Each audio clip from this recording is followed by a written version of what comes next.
Hello students, good evening to all of you. क्या हाल चाल हैं? आई होप ज़बरदस्त होंगे और ज़बरदस्त तैयारी भी आप लोगों की चल रही होगी। दोस्तों, SSC GD previous year maths की इस सीरीज़ में आज की क्लास 26 नवंबर 2021 की थर्ड शिफ्ट के प्रश्न यहाँ पर मैंने लिए हैं और इस सीरीज़ की 21वीं क्लास है। आप सभी को बता दें, जो लोग नए जुड़ रहे हैं, कि इस सीरीज में हम 2021 में गणित के सभी प्रश्नों को शिफ्ट वाइज सॉल्व कर रहे हैं। इसकी क्लास आपको डेली शाम को 7 बजे मिलती है और इसके अलावा डेली सुबह 6 बजे प्रीवियस ईयर रीजनिंग की क्लासें भी चल रही हैं, जिसमें 2021 में प्रीवियस ईयर प्रश्न रीजनिंग के इसी तरह से शिफ्ट वाइज मैं सॉल्व करा रहा हूँ। तो इस क्लास को भी आप लोग ज्वाइन करिएगा और आज पढ़ते हैं आज की इस क्लास की तरफ। क्वेश्चन नंबर 1, एक वस्तु को 340 में बेचने पर एक व्यापारी को 20% की हानि होती है।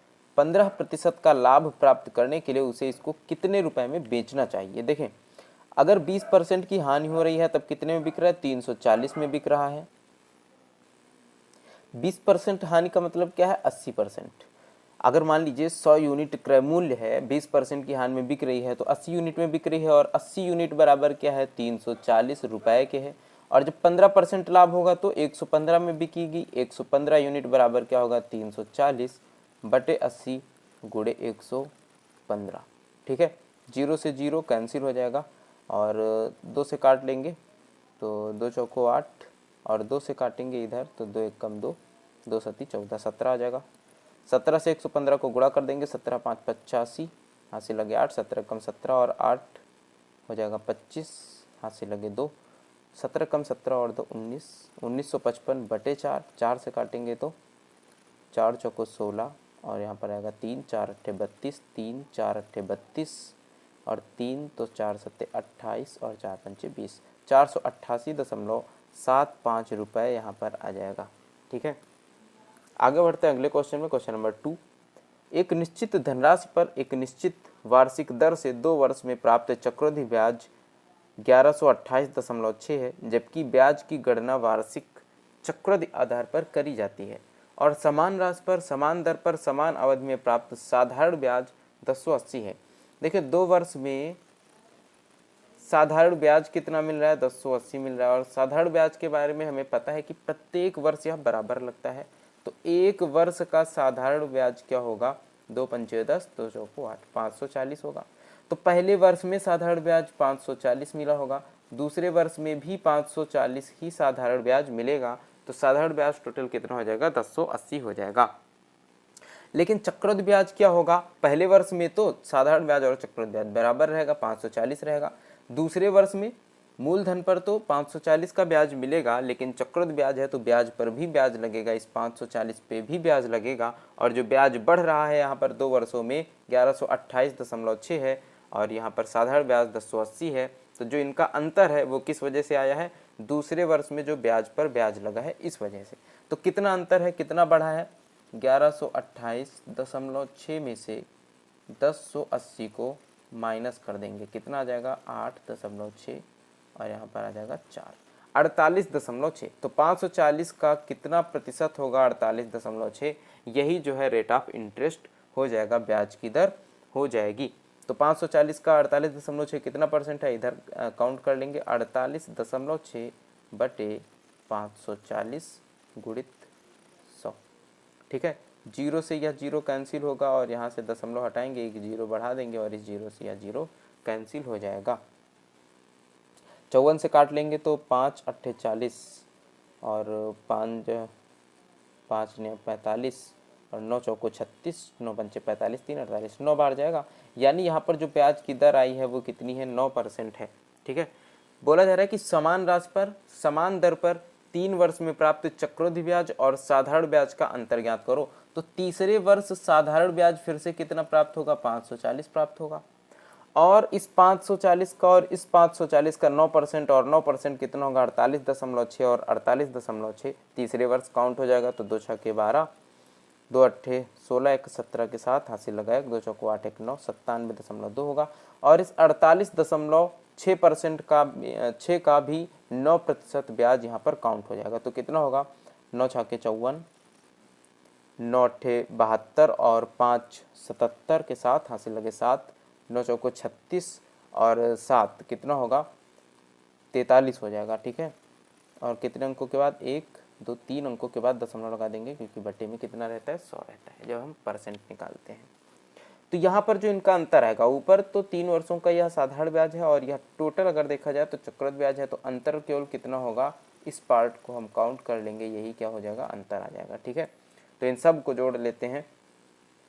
सबसे पहले आ जाएगा 4, फिर आ जाएगा 7 और फिर आ जाएगा 3 2 5 और 6 6 और 5 कितना 11 11 का 1 हासिल लगा 1, तो 5 और 7 12 और 8 20 20 का 0 हासिल लगे 2, 9 2 11 11 और 4 15 कितना आ जाएगा 150.174 रुपये। ऑप्शन 2 यहाँ पर सही हो जाएगा। ठीक है, आगे बढ़ते हैं अगले क्वेश्चन में।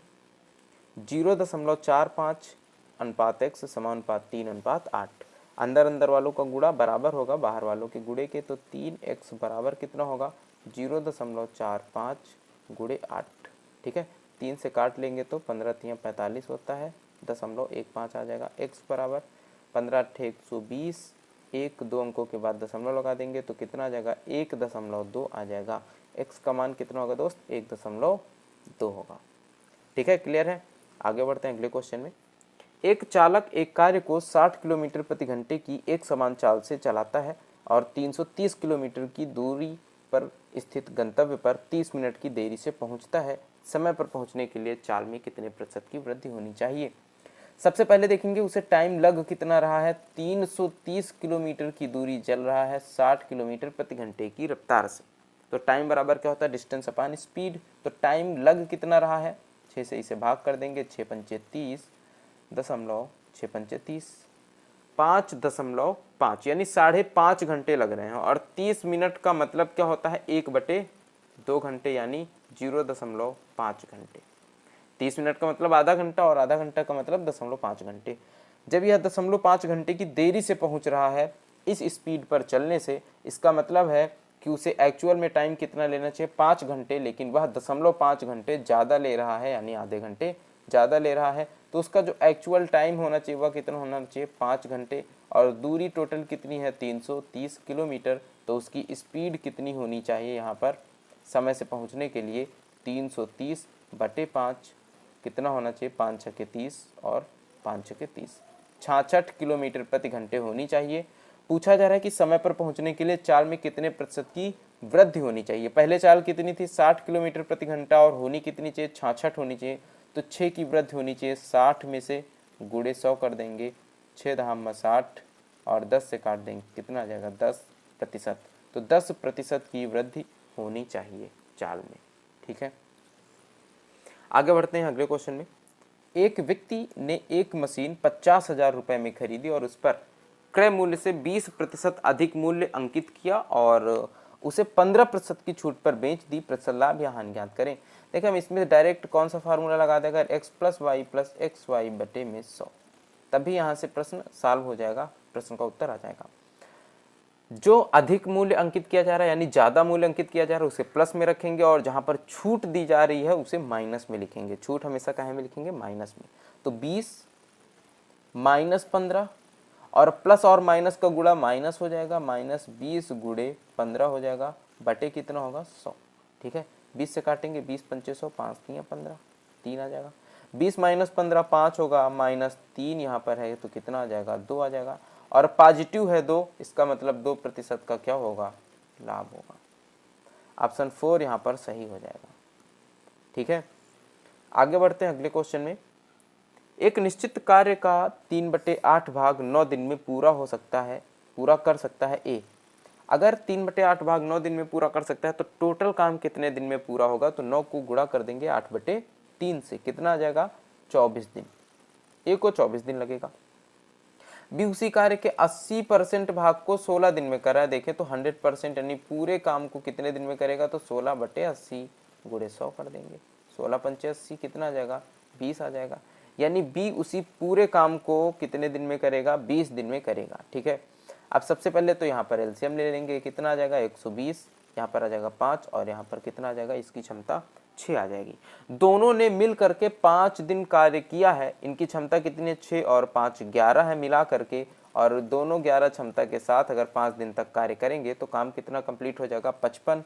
काम बचेगा कितना 55, इसमें से घटा देंगे तो कितना काम बचेगा 5, और 11 में से 5 गया तो 6, कितना काम बचेगा 65 काम यहाँ पर टोटल बचा हुआ है। इस 65 काम को सी ने अकेले 6 सही 1/2 दिन में कंप्लीट किया। तो सी ने कितने दिन में कंप्लीट किया 6 दूनी 12 1 13, 13/2 दिन लगा है सी को। अब सी की क्षमता कितनी होगी, तो 65 काम है, सी ने अकेले काम को किया है 13/2 दिन में, तो सी की जो क्षमता है वह कितनी है 65/13/2 है, 2 चला जाएगा ऊपर, 13 25 65 और 5 दूनी कितना आया 10 है। ठीक है, सी की क्षमता कितनी है 10 है। अब बोला जा रहा है कि ए और सी मिलकर उसी कार्य को कितने दिन में करते हैं। ए की क्षमता कितनी है दोस्त 5 है और सी की क्षमता कितनी है 10 है, तो दोनों मिला दिए जाए ए प्लस सी कर दिया जाए तो क्षमता कितनी होगी 10 5 15 होगी। उस पूरे काम को कितने दिन में करेंगे, ए और सी मिलकर उसी कार्य को कितने दिन में कंप्लीट करेंगे, तो टोटल जो काम है वह कितना है 120 यूनिट है, और अगर 5 और 10 जोड़ दिया जाए तो कितना आ जाएगा 10 और 5 15/15, इसे जब काटेंगे तो कितना आ जाएगा 15 × 120 यानी 8 दिन। ए और सी को मिला दिया जाए तो कितने दिन में काम कंप्लीट हो जाएगा 8 दिन में पूरा काम कंप्लीट हो जाएगा। ठीक है, अगला प्रश्न दिया गया क्वेश्चन नंबर 7, 1/2 ऑफ 1/3। सबसे पहले क्या सॉल्व करेंगे ऑफ सॉल्व करेंगे, तो 1/2 ऑफ 1/3 कितना हो जाएगा 1/3 दूनी 6 हो जाएगा, माइनस 2/3 ऑफ 4/5, तो 4 दूनी 8 और 8 बटे कितना हो जाएगा 15 हो जाएगा, प्लस 4/7 इसे लिख लेंगे, 4/7 को 4/7, और प्लस इसे सॉल्व करेंगे तो 7 त्रिक का 21 और 21/2 है तो 21 बटे में कितना लिख लेंगे 2 लिख लेंगे। ठीक है, अब यहाँ पर एलसीएम ले लेंगे, एलसीएम कितना आ जाएगा 15 दूनी 30 और 3 से 21 210 आ जाएगा, 210 6 से विभाजित होगा तो एलसीएम कितना आ जाएगा दोस्त 210 आ जाएगा। ठीक है, 6 से विभाजित करेंगे 6 त्रिक 18 6 पंचे 30 यानी यहाँ पर कितना आएगा 35 आएगा, माइनस 15 से भाग करेंगे तो 15 कम 15 15 चौको 60 यानी 14 और 14 8 कितना होगा 112, प्लस 7 त्रिक 21 3 चौको 120 112 हो जाएगा, प्लस 2 से 105 और 105 गुणे 21 करेंगे तो कितना आ जाएगा 2205 आ जाएगा। ठीक है, अब इसे जोड़ लेंगे घटा लेंगे, जोड़ घटा लेंगे तो 112 120 में घटेगा 8 आएगा और 8 5 13 यानी 43 हो जाएगा, 43 इसमें जोड़ेंगे तो 5 3 8 और यहाँ पर आ जाएगा 4 और यहाँ पर 2248 बटे 210, 2 से काट देंगे तो कितना आ जाएगा 2 1 कम 2 2 1 कम 2 2 दूनी 4 2 चौको 8 1124 बटे 2 1 कम 2 0 2 पंचे 10 1124 बटे 105 यहाँ पर आ जाएगा ऑप्शन 3 सही हो जाएगा। ठीक है, आगे बढ़ते हैं अगले क्वेश्चन में। ए की आय बी की आय से 25% अधिक है, बी की आय ए की आय से कितने प्रतिशत कम है। देखो यहाँ पर ए की आय जो है वह बी की आय से कितने परसेंट अधिक है 25% अधिक है, तो ए की आय अगर 25% का फ्रैक्शन बनाए तो कितना होगा 1/4 यानी बी की आय 4 है तो ए की कितनी होगी 5 होगी। बी की आय ए की आय से कितने प्रतिशत कम है, तो कितनी कम है बी की आय 1 कम है, 5 में से गुणे 100 कर देंगे तो कितना आ जाएगा 5 दूनी 10 यानी 20% कम है, ऑप्शन 4 यहाँ पर राइट आंसर हो जाएगा। ठीक है, आगे बढ़ते हैं अगले क्वेश्चन में। क्वेश्चन नंबर 9, 120 मीटर और 180 मीटर लंबी 2 रेलगाड़ियां 34 किलोमीटर प्रति घंटा और 32 किलोमीटर प्रति घंटा की एक समान चाल से एक दूसरे की ओर आ रहे हैं। एक दूसरे की ओर आ रही हैं तो इनकी जो सापेक्ष गति होगी वह क्या होगी प्लस हो जाएगी। इसकी गति है 34 और इसकी है 32, दोनों को जोड़ लेंगे तो कितना हो जाएगा 3 3 6 और 6 66 किलोमीटर प्रति घंटा हो जाएगा। ठीक है, और इनकी जो स्पीड है किलोमीटर प्रति घंटे में दी गई है। टोटल दूरी एक दूसरे को पार करने में कितनी चलनी पड़ेगी दोनों ट्रेनों की लंबाई के बराबर, तो डिस्टेंस कितना हो जाएगा इसे भी जोड़ लेंगे 120 प्लस 180 कितना होगा 300 हो जाएगा 300 मीटर। ध्यान रखना यह किलोमीटर प्रति घंटे में है या मीटर में है, तो सबसे पहले हमें क्या करना होगा इसे मीटर प्रति सेकेंड में बदलना होगा। तो स्पीड जो है वह मीटर प्रति सेकेंड में बदलने के लिए क्या करेंगे 5/18 से गुणा करा देंगे। ठीक है, अब हमें क्या निकालना है, टाइम निकालना है, कितना समय लगेगा। तो टाइम बराबर क्या होता है, डिस्टेंस अपॉन स्पीड, और टाइम बराबर डिस्टेंस कितना है 300, स्पीड कितनी है 66 गुणे 5, 66 गुणे 5, और 18 चला जाएगा ऊपर तो 18 यहाँ पर लिख लेंगे। 6 से काटेंगे 11 आ जाएगा, और 6 का 18 3, 5 से काटेंगे तो 5 6 के 30 60 आ जाएगा। 6 का 18 यानी 180 बटे 11 यहाँ पर सेकेंड आ जाएगा, और ऑप्शन 4 क्या दिया गया है 180 बटे 11 सेकेंड दिया जा रहा है। ठीक है, आगे बढ़ेंगे अगले क्वेश्चन में। एक वर्ग का परिमाप 64 है।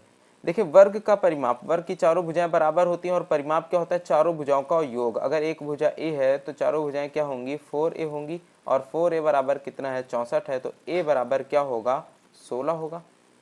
16 चौको 64, यानी वर्ग की एक भुजा कितनी है 16 है। एक आयत का क्षेत्रफल उस वर्ग के क्षेत्रफल से 16 वर्ग सेंटीमीटर कम है, तो वर्ग का क्षेत्रफल क्या होगा 16, भुजा स्क्वायर होता है ना वर्ग का क्षेत्रफल, और वर्ग का क्षेत्रफल कितना हो जाएगा, भुजा है अगर 16 तो वर्ग का क्षेत्रफल बराबर कितना होगा 256 हो जाएगा, 16 का स्क्वायर।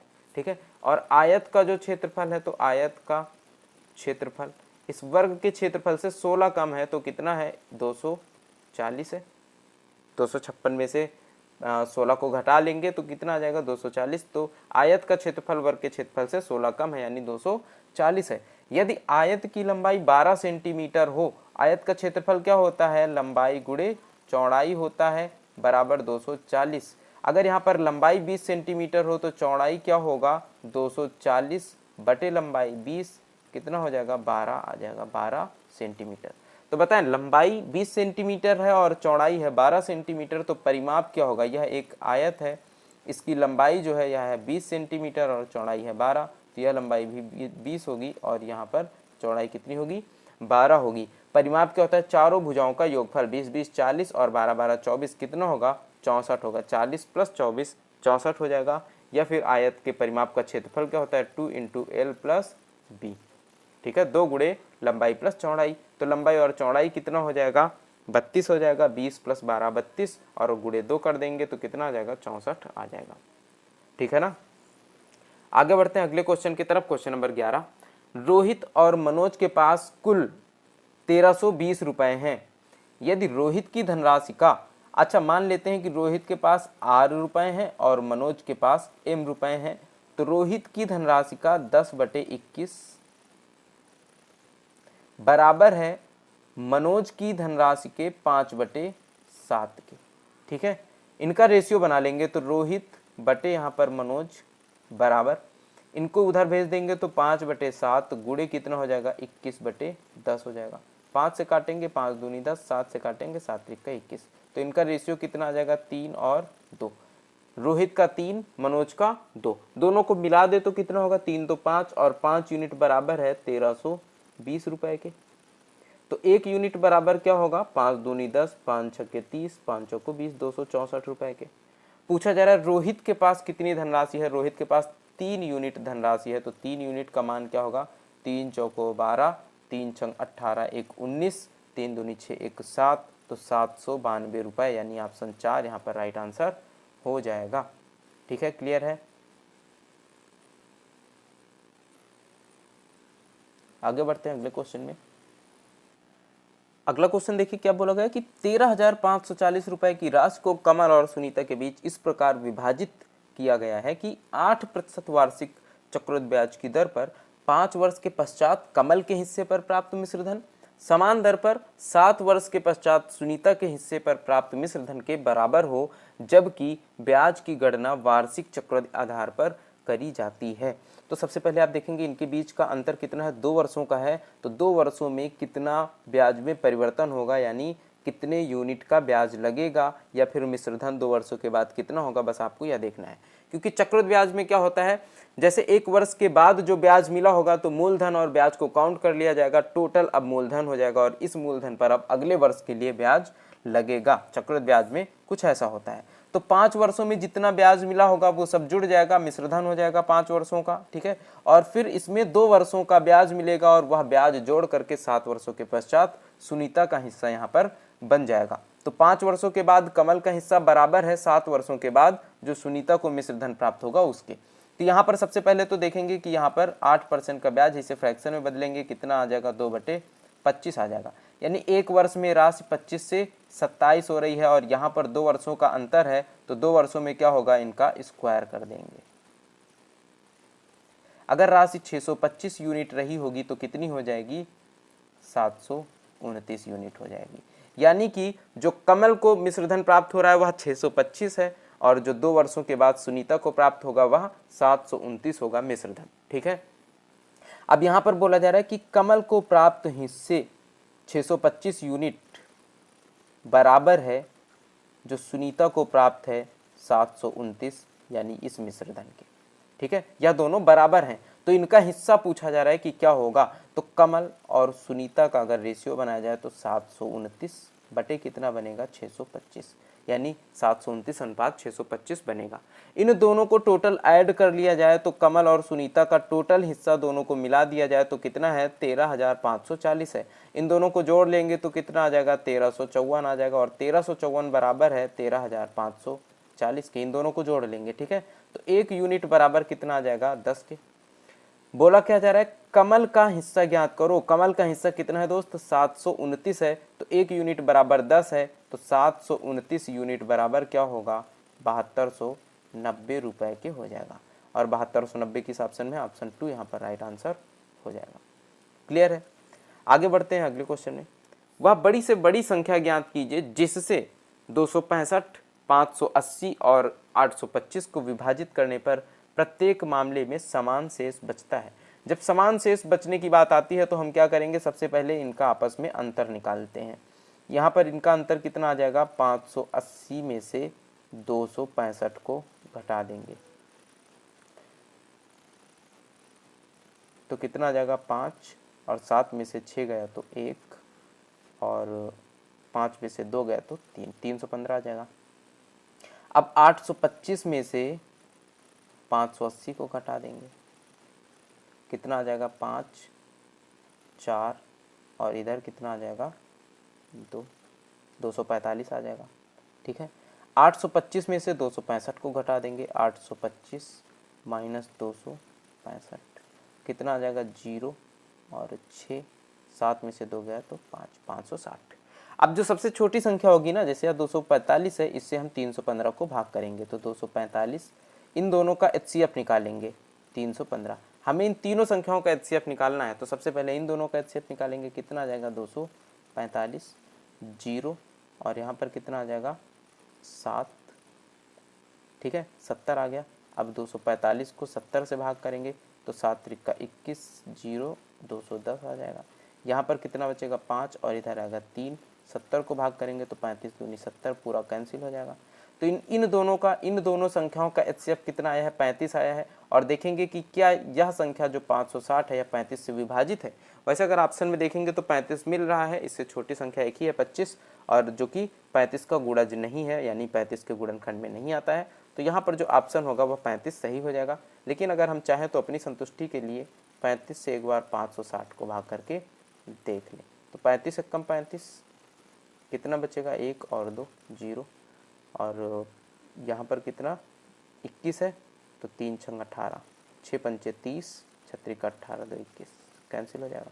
यह संख्या भी 35 से कट रही है, मतलब इन तीनों संख्याओं का जो HCF है वह कितना है, 35 है। तो बस 35 ही एक ऐसी संख्या होगी जिससे इन तीनों को भाग करने पर हमें समान शेष प्राप्त होगा। ठीक है, क्वेश्चन नंबर 14 क्या दिया गया है, ए की हानि का 2/3 बी के लाभ के 5/7 के बराबर है। यदि ए की हानि 2460 रुपये है तो ए की हानि बी के लाभ के कितने प्रतिशत के बराबर है। हमसे जो पूछा जा रहा है वह ए की हानि बी के लाभ के, तो हम ए की हानि को मान लेते हैं कि ए है और बी के लाभ को मान लेते हैं बी है। तो ए की हानि का कितना, 2/3 बराबर है बी के लाभ के 5/7 के। तो ए का 2/3 किसके बराबर है, बी के 5/7 के बराबर है। तो हम ए और बी का यहाँ से रेशियो निकाल लेंगे। बी इधर आ जाएगा, 3/2 उधर, 2/3 उधर चला जाएगा, तो 5/7 कितना हो जाएगा, गुणे 3/2, संख्याएं पलट जाएंगी। इनका गुणा करा लेंगे तो 5 तियाँ 15, 15 बटे कितना हो जाएगा 14 हो जाएगा। बोला जा रहा है कि ए की हानि बी के लाभ के कितने प्रतिशत के बराबर है, बी के लाभ के कितने प्रतिशत के बराबर है, तो क्या करेंगे ए बटे बी गुणे 100 कर देंगे, गुणे 100, 2 से काटेंगे 50 आ जाएगा, यहाँ पर कितना आ जाएगा 7, 15 पची 75, 750 बटे कितना है 7, कैंसिल कर लेंगे, 7 एकम 7, 0 7 सती 49 और बचेगा 1, तो 7 एकम 7, 3 7 चौको 28, 107.14% के आसपास आ जाएगा। ठीक है, आगे बढ़ते हैं अगले क्वेश्चन में। कोई तालाब 50 मीटर लंबा, 25 मीटर चौड़ा और 4 मीटर गहरा है। तालाब की धारिता घन मीटर में ज्ञात करें, यानी तालाब का हमें आयतन बताना है। तो आयतन बताने के लिए क्या करेंगे, देखिए एक घनाभ का आयतन क्या होता है, लंबाई गुणे चौड़ाई गुणे ऊंचाई। तो ऊंचाई का मतलब यहाँ पर क्या है, गहराई दिया गया है, बस इनका गुणा कर देंगे 50 गुणे 25 गुणे 4, तो 25 चौको 100 और 100 से गुणा करा देंगे 50 का, तो कितना आ जाएगा 5000 घन मीटर। ऑप्शन 4 यहाँ पे सही हो जाएगा। ठीक है, अगला क्वेश्चन आगे दिया गया है, क्वेश्चन नंबर 6। एक धनराशि 9% वार्षिक ब्याज दर से 6 वर्ष में कुल साधारण ब्याज 5427 प्राप्त किया, वह धनराशि कितनी है। देखो 6 वर्षों में कितना प्राप्त किया है 5427 और टोटल ब्याज दर कितनी है 9%, यानी यह टोटल कितने परसेंट है, तो 9 छाके 54, 9 गुणे 6% बराबर कितना है 5427। ठीक है, 9 से काटेंगे तो 9 छाके 54 और कितना आ जाएगा 0, 9 त्रिका 27। ठीक है, अब यहाँ पर 6% अगर देखा जाए तो 6% बराबर कितना है 603 है। निकालना क्या है, हमें 100% निकालना है, तो डायरेक्ट हम क्या कर सकते हैं 603 बटे 6 गुणे 100, 2 से काटेंगे 2 तियाँ 6, 2 से इसे काटेंगे 50 आ जाएगा, 3 से काटेंगे तो 3 दूनी 6, 0 3 एकम 3, 50 से 201 का गुणा करा देंगे 0 5 एकम 5, 0 5 दूनी 10, तो यहाँ पर कितना आ जाएगा 10,050। ऑप्शन 3 यहाँ पर सही हो जाएगा। धनराशि कितनी है 10,050, 100% इसका निकाल लेंगे। ठीक है, आगे बढ़ते हैं अगले क्वेश्चन में, क्वेश्चन नंबर 17। एक व्यक्ति ने 18,000 रुपये में एक रेफ्रिजरेटर खरीदा, 2 वर्षों के बाद उसने इसकी मरम्मत पर 2,500 और खर्च कर दिए, तो 18 दो 20 और 20,500 रुपये यहाँ पर इसने टोटल जो है रेफ्रिजरेटर खरीदने में लगा दिए और इसे बेचा है, सेलिंग प्राइस कितना है 12,300, तो इसे क्या हो रहा है नुकसान हो रहा है ना, 20,500 में खरीदा और 12,500 में बेचा, तो जो लॉस हो रहा है, हानि हो रही है, वह कितनी हो रही है 0 0 2 और 8, कितनी हो रही है 8,200 की।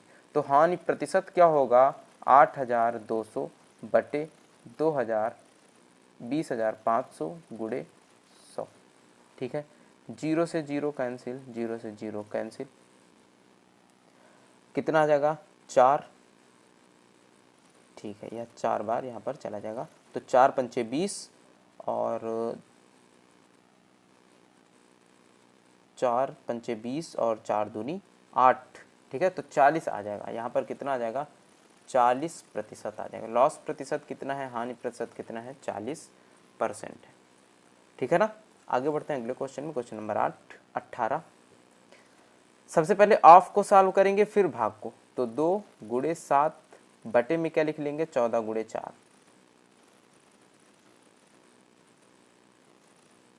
ठीक है, -5 और बटे 4 गुणे कितना है 9 -11, 9 और -11 करेंगे तो -2 आ जाएगा, प्लस यहाँ पर 2 -2 गुणे 6 बटे लिख लेंगे 8 त्रिका 24। ठीक है, अब इसे सॉल्व करेंगे तो नीचे 6 चौको 24, यहाँ पर 4 आ जाएगा, 2 से काटेंगे 2 दूनी 4 आ जाएगा, 2 आ जाएगा इधर, और यहाँ पर -1 बटे 2 आ जाएगा लास्ट में। ठीक है, और यहाँ पर 7 से काटेंगे तो 7 दूनी 14 और 2 से 2 कैंसिल हो जाएगा, क्या आ जाएगा 1 बटे 4 माइनस, यहाँ पर देखें गुणा लगा हुआ है और जब गुणा -2 लगा हुआ है तो 2 से काट देंगे, 2 दूनी 4, यहाँ पर 2 आ जाएगा, माइनस के 5 बटे 2 और माइनस का 1 गुणा करेंगे तो प्लस का कितना हो जाएगा 5 बटे 2 हो जाएगा, और प्लस यह कितना दिया गया है 2 दिया गया है, +2, और यहाँ पर कितना है माइनस का 1 बटे 2। इन सब को सॉल्व करेंगे, यहाँ पर 4 एलसीएम ले लेंगे, 1 आ जाएगा प्लस 5 दूनी 10 प्लस 4 दूनी 8 माइनस 2 दूनी 4, तो 2 यहाँ पर आ जाएगा। ठीक है, अब इन सबको जोड़ लेंगे तो कितना आएगा, जोड़ घटा लेंगे कितना आ जाएगा, 10 माइनस 2 6, 16 1 17, 17/4, तो कितना आएगा, 4 चौको 16, 1 17/4, 4 सही 1/4 आ जाएगा। ऑप्शन 3 यहाँ पर सही हो जाएगा। ठीक है, आगे बढ़ते हैं अगले क्वेश्चन की तरफ। P बराबर दिया गया है a cube plus a cube गुड़े b क्यूब गुड़े a क्यूब गुड़े b की घात 5 गुड़े c की घात 11, और q बराबर ये दिया गया है, r बराबर ये दिया गया है। बोला जा रहा है पी क्यू आर का महत्तम समापवर्तक ज्ञात करो। महत्तम समापवर्तक का मतलब होता है ऐसी बड़ी से बड़ी संख्या जिससे इन तीनों को विभाजित किया जा सके, और वह बड़ी से बड़ी संख्या क्या होगी, जो इन तीनों में कॉमन होगी वही। ठीक है, तो इन तीनों में देखेंगे क्या क्या कॉमन है। a की घात 3, a की घात 8, a की घात 15। अब अगर a की घात 3 है, a की घात 8 है, a की घात 15 है, तो ऐसी कौन सी है इसमें संख्या जिससे ये तीनों विभाजित हो जाए। a की घात 3 से हम तीनों को विभाजित कर सकते हैं ना, a की घात 3 है, a की घात 8 में भी a की घात 3 मिल जाएगी, और a की घात 15 में भी a की घात 3 मिल जाएगी। तो जो HCF होगा वह होगा a की घात 3, और गुड़े b की घात 5, b की घात 9, और इधर b है ये नहीं, तो यहाँ पर गुड़े b तो आएगा ही नहीं क्योंकि b कॉमन नहीं है तीनों में।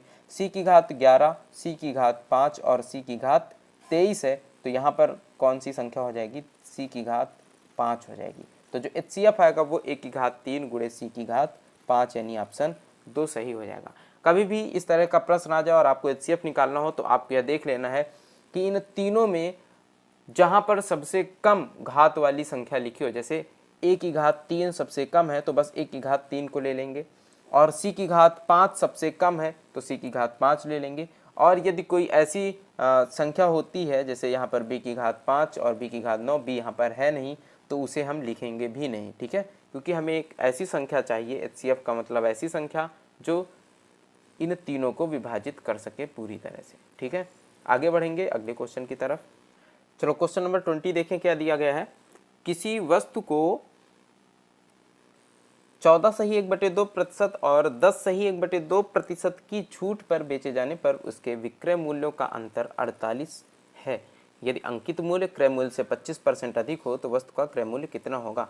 छूट कितनी दी जा रही है, 14 सही 1/2। इसे अगर फ्रैक्शन इसकी फ्रैक्शन वैल्यू बनाएंगे तो कितना आ जाएगा 1/2% का, 14 दूनी 28, 1 29/200 आ जाएगा। ठीक है, परसेंट हटा के नीचे 100 से गुणा कर देंगे तो 29/200। मान लेते हैं कि वस्तु का जो MP है ना, मार्क प्राइस है यानी अंकित मूल्य है, यह 200 है।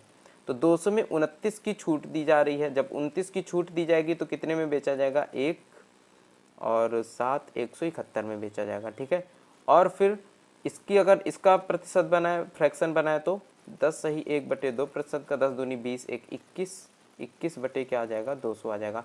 अगर 200 में 21 की छूट दी जाए तो फिर कितने में बेचा जाएगा, तो 21 की छूट देने के बाद कितने में बेचा जाएगा, 21 200 में से घटा देंगे 9, और यहाँ पर कितना आ जाएगा 9, और 9 में से 2 गया तो 7 और 179 आ जाएगा। ठीक है, और इनका अंतर क्या है, इनके विक्रय मूल्य है ना, या पहला CP है छूट के बाद और दूसरा CP है छूट के बाद, तो इनके विक्रय मूल्यों का अंतर कितना है। विक्रय मूल्यों का यहाँ पर अंतर देखेंगे तो 8 यूनिट, और 8 यूनिट बराबर कितने के है, 48 के है। तो 1 यूनिट बराबर किसके है, 6 के। 1 यूनिट बराबर 6 के, और MP निकालेंगे अगर तो 200 यूनिट, 200 यूनिट बराबर किसके होगा, 2 छाके 12, 1200 के। अब कहा जा रहा है कि जो क्रय मूल्य है ना दोस्त, वह 25% अधिक है, क्रय मूल्य से 25% अधिक है इसका मार्क प्राइस। तो CP से क्रय मूल्य से 25% अधिक, यानी क्रय मूल्य का 125% बराबर कितना है, 1200 है, यह अंकित मूल्य है। ठीक है, इसे सॉल्व करेंगे तो 25 पंचे 125, 25 चौको 100, और 5 से काट देंगे तो 5 दूनी 10, 5 चौको 20, 240 आ जाएगा। CP बराबर कितना आ जाएगा, 240 गुड़े 4, तो कितना हो जाएगा, 4 चौको 16, 4 दूनी 8, 1 9, 960 रुपये हो जाएगा। ठीक है, ऑप्शन 2 यहाँ पर सही हो जाएगा। आगे बढ़ते हैं अगले क्वेश्चन में। यदि एक 7 फीट लंबे लड़के की छाया जमीन पर 21 फीट लंबी बन रही हो, 7 फीट लंबा लड़का है और छाया कितनी बन रही है, 21 फीट बन रही है, यानी छाया कितने गुना है, 3 गुना बन रही है। ठीक है, तो कितने लंबे व्यक्ति की छाया 15 फीट बनेगी, 15 फीट कितने लंबे व्यक्ति की छाया बनेगी, तो 3 से भाग करेंगे, कितना आ जाएगा 5, यानी अगर 5 फीट लंबा व्यक्ति हो तो 5 3 15, इसके 3 गुना इसकी छाया बनेगी, तो लंबाई कितनी हो जाएगी 5 फीट, ऑप्शन 4 यहाँ पे सही हो जाएगा। ठीक है, आगे बढ़ते हैं अगले क्वेश्चन में। एक रेलगाड़ी 70 किलोमीटर प्रति घंटा की चाल से 5 घंटे तक चली, तो कितनी दूर चली टोटल, 7 पंचे 35 यानी 350 किलोमीटर चली, और स्टेशन ए पर रुकती है। इसके बाद रेलगाड़ी स्टेशन ए से निकलकर 66 किलोमीटर प्रति घंटे की रफ्तार से 3 घंटे चलकर स्टेशन बी तक पहुंचती है। रेलगाड़ी द्वारा तय की गई कुल दूरी ज्ञात करो। तो 66 किलोमीटर प्रति घंटे की चाल से 3 घंटे यानी कितनी दूर चली है, तो 3 छंग 18, 3 छंग 18 19, 198 किलोमीटर चली। टोटल कितनी दूर चली है, तो 8 और 9 5 14 के 4 हासिल लगाए 4 1 5, 548 किलोमीटर टोटल यह चली है। क्योंकि डिस्टेंस बराबर क्या होता है, स्पीड इनटू टाइम, तो जो स्पीड दी गई है उसको टाइम से गुणा करेंगे। 350 किलोमीटर पहले चली और फिर 66 गुणे 3 कर देंगे, 198 किलोमीटर बाद में चली है। ठीक है, आगे बढ़ते हैं अगले क्वेश्चन में। 13 के पहले 5 गुणजों का औसत कितना है। देखिए 13 के पहले 5 गुणज कौन कौन होंगे, 13 गुणित 1, ठीक है, और 13 गुणित 2, 13 गुणित 3, 13 गुणित 4 और 13 गुणित 5। इनका हमें औसत निकालना है।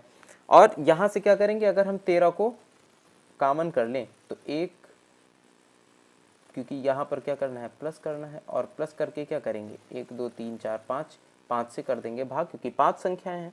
तो इसका मतलब क्या है कि 1 + 2 + 3 + 4 + 5 बटे हमें कितना करना है 5, यानी इन 5 संख्याओं का औसत निकाल करके अगर 13 से गुणा करा दे तो आंसर मिल जाएगा। और हमें पता है कि जब क्रमिक संख्याएं होती हैं तो उनका औसत क्या होता है, हमेशा मध्य वाली संख्या होती है। तो औसत इसका कितना आ जाएगा 3, तो 13 गुणित 3 कितना हो जाएगा 39 हो जाएगा, और 39 हमारा आंसर यहाँ पर ऑप्शन 1 सही हो जाएगा। ठीक है, अगर इसका औसत निकालेंगे तो कितना आएगा 3 आएगा। आगे बढ़ते हैं अगले क्वेश्चन में।